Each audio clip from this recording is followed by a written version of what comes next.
No matter how seasoned a chef you are, there are always new ingredients and recipes to get fired up about.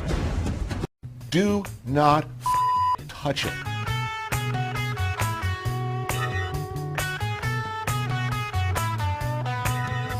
And here is maybe the most overlooked feature or factor in the success or failure of a steak, particularly a thick steak, but it's true of all meat. This magical period immediately following its removal from the heat, it should rest on the board, meaning sit there at room temperature for 5 to 7 minutes, at which point stay away from it. Don't touch it. Don't poke it. Don't slice it to look inside. I'm going to find a good hot sizzling either grill or pan, get a good crust and sear on the outside. You want to finish it either in the oven or all the way on the grill. Do not start slicing it into slices right away. What's going on inside is it is continuing to cook, but even more importantly, the juices are distributing themselves in a truly wonderful alignment. That's why if you cut into a steak too quickly off the barbecue, you get this sort of bullseye pattern instead of what it should be, a gentle graduation from red to various hues of pink to the outer crust. All the difference in the world between a good steak and a totally messed up steak is going on in that period of time that you're just doing nothing. Nothing. And then just let it sit. Don't wrap it in foil. Don't cover it. Don't poke it. Don't prod it. Don't even look at it. Just let it sit there. Leave it alone. Again, mature steaks. And as always, I'll make my paste and my seasoning. So with the beef, we'll use the beef cube. Tiny bit of olive oil in that to make that paste. It's approximately half a cube of steak. Right, the guide to cooking a perfect steak. Hot pan. The secret here is to make sure that we literally sear the steak and not boil it. Season it first. Beautifully done. Get some nice large grains of pepper, so you got a nice bit of heat. Mop up all that seasoning and sort of push in. The four most important parts to make sure you take them out of the fridge 20 minutes before you actually start cooking them. Cooking a steak, that's... Just mix that in. And so what we're going to do is we're going to seal the steaks so they're pink, medium rare.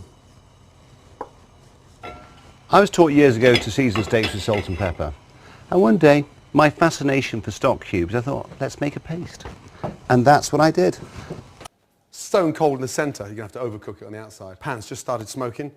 Touch of oil in, roll that round, and then just lay the steaks away, always away from you.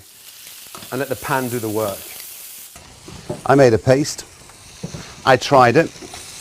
I seasoned one steak with salt and pepper and one steak with the seasoning paste. And the seasoning paste works better every time. That's the kind of noise you want to hear in the pan every time. That nice sear. Again, pair of tongs. So we need a very hot pan to create that caramelization. So what we're going to do is seal the steaks, caramelize them, seal them on the plate.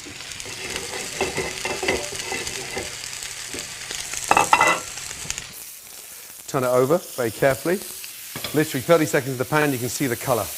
Beautiful. That layer of fat on the back of the sirloin, you want to render that down as well. That's it there. So hit that into the pan. Use the pan to your advantage. Tilt the pan, let all that hot fat, olive oil run down the back, and it starts to sear the steak even better. Back in with the steaks, and there we are. This is more a traditional. You put a little bit of garlic in. Nice little flavour of the steaks. Doesn't need to be peeled. Just lightly crush, and then that gives a really nice flavour to the steak. Turning every minute so you've got that nice even colour.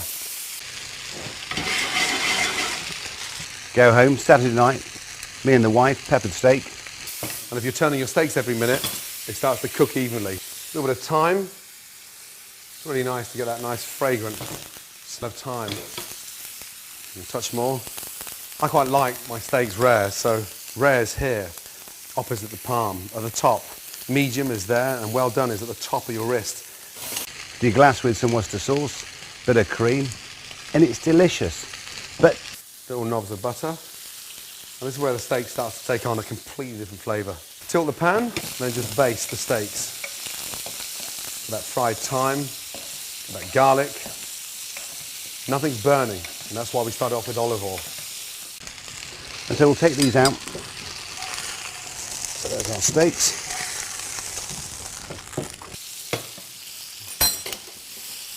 Get the garlic and sort of brush the garlic over. Off with the gas. Generous amount of Worcester sauce, and then just add some cream, some green peppercorns, optional. Put the steaks back in. Take them out. Beautiful. Let them rest. And off. And then from there, slice. Rare, going on to medium rare. Delicious. And there's steak au poivre. There we are.